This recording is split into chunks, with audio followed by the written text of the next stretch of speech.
그 후에 다윗이 여호와께 여쭈어 아뢰되 내가 유다 한 성읍으로 올라가리이까? 여호와께서 이르시되 올라가라. 다윗이 아뢰되 어디로 가리이까? 이르시되 헤브론으로 갈지니라.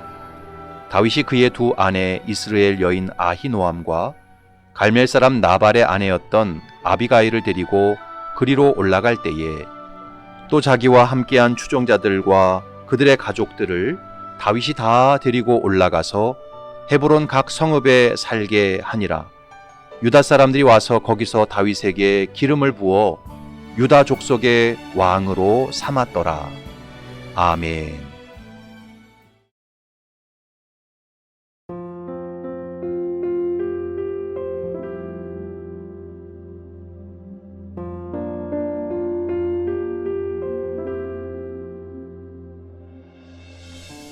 모죽이라는 대나무가 있습니다.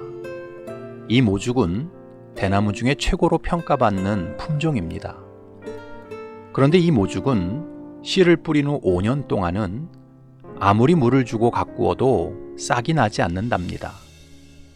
그렇게 5년이 지나면 어느 날 손가락만한 죽순이 돋아나고 주 성장기인 4월이 되면 하루에 80cm씩 자라나서 나중에 30m가 넘게 큰다고 합니다.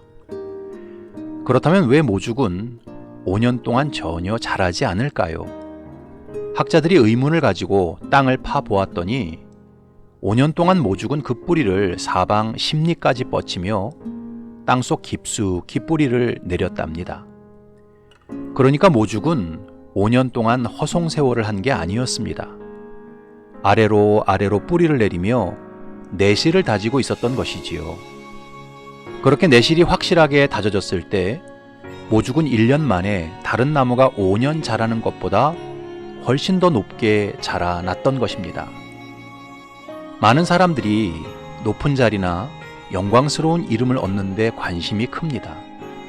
그래서 지금 당장 남보다 더 높은 자리에 올라가고 영광스러운 이름을 갖게 되면 그게 출세한 것이고 성공한 것인 줄로 생각을 합니다. 그러나 정작 그 높은 자리와 영광스러운 이름을 잘 감당할 수 있는 내면의 뿌리가 없다면, 내실이 잘 다져져 있지 않다면 그 높은 자리와 영광스러운 이름은 결국 그 사람을 더 큰 불행과 치욕으로 이끌어 갑니다. 함께 신학을 공부했던 동기들이나 선 후배들 중에 보면 큰 교회로 담임 맡아 가는 경우가 종종 있습니다. 그러면 그 소식을 개인 SNS에 알립니다. 어느 교회에 담임 목사로 가게 되었노라며 기도를 부탁하며 알리는데 그 모습이 일종의 자기 과시처럼 보이는 경우가 있습니다. 그런 모습을 볼 때마다 제 마음속에 한편 그런 걱정이 생깁니다. 어떤 자리로 가느냐보다 중요한 것이 그곳에서 얼마나 잘 감당하느냐인데 이 목사님 마음이 많이 들떠 있는 것 같다, 그런 생각을 하게 됩니다. 그런데 2, 3년 정도 시간이 지나면 그 걱정이 현실로 나타나는 경우가 많습니다. 준비가 되지 않은 상태에서 너무 큰 교회를 맡아간 것이지요. 그래서 결국 목회에 문제가 생기고 중직자들과 갈등이 생겨서 목회를 더 이상 못하고 나오는 경우를 종종 보게 됩니다. 여러분, 어떤 드라마에서 나왔던 문구처럼 왕관을 쓰고자 하는 사람은 그 왕관의 무게를 견딜 수 있는 내공이 있어야 합니다. 실력이 준비되어 있지 않고 내실이 다져져 있지 않은 상황에서 너무 높은 자리나 큰 이름을 걸치는 것은 복이 아닙니다. 그것은 사울의 결말처럼 망하는 과정일 수 있어요. 오늘 본문을 보면 다윗이 드디어 유다 지파의 왕이 되는 장면이 나옵니다. 사울이 죽은 후 다윗은 하나님의 인도를 따라 유다 지파에 있는 헤브론으로 이동했습니다. 거기서 유다 사람들이 다윗을 왕으로 기름 부어 세웠지요. 4절을 보면 유다 사람들이 와서 거기서 다윗에게 기름을 부어 유다 족속의 왕으로 삼았더라. 당시 다윗의 나이가 30세였습니다. 사무엘 선지자로부터 이스라엘 왕으로 기름 부음을 받은 지 대략 15년이 흐른 후였습니다. 그 15년 동안 다윗은 고난의 세월을 보내면서 하나님의 사람으로 준비되었고 이스라엘의 목자로 내실이 다져졌습니다. 본인 자신이 수많은 환난을 당하고 원통한 일을 겪고 억울한 일을 당하면서 하나님의 마음과 백성들의 마음을 헤아릴 줄 아는 지도자로 준비되었지요. 그렇게 어느 정도 내실이 다져지고 내공이 길러졌을 때 하나님께서는 다윗을 곧바로 이스라엘 12지파의 왕으로 세우지 않고 유다 한 지파의 왕으로 세우셨습니다. 그리고 그렇게 7년 동안 유다 지파를 잘 다스렸을 때 비로소 12지파의 왕으로 세우셨습니다. 이것을 통해서 우리는 깨달아야 합니다. 인생을 살면서 어느 날 갑자기 벼락 출세를 하고 벼락 부자가 되는 것은 결코 하나님의 뜻도 아니고 하나님께서 주시는 복도 아닙니다.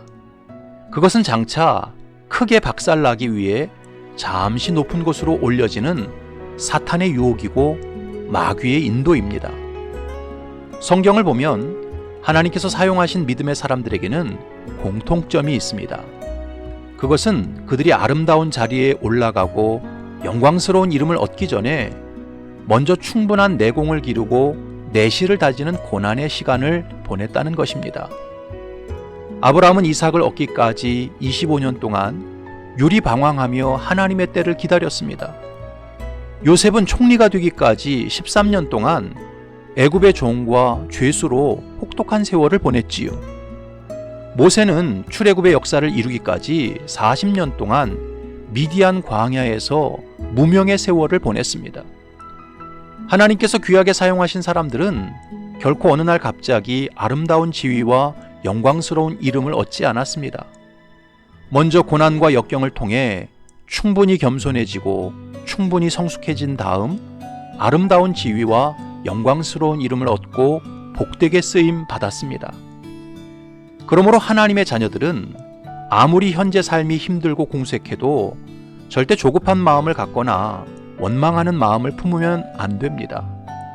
하나님께서는 저와 여러분에게 아름다운 지위와 영광스러운 이름을 주시기 전에 먼저 충분한 내공을 기르게 하시고 내실을 다지게 하십니다.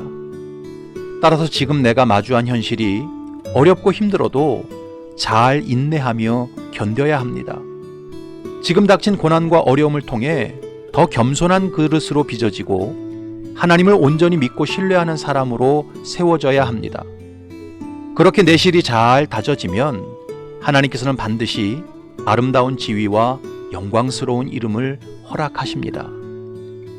바라기는 저와 여러분들이 어떤 상황과 처지에 있든지 다윗처럼 모든 것을 인내하며 내실을 다지시기 바랍니다. 충분히 내공을 기르시기 바랍니다.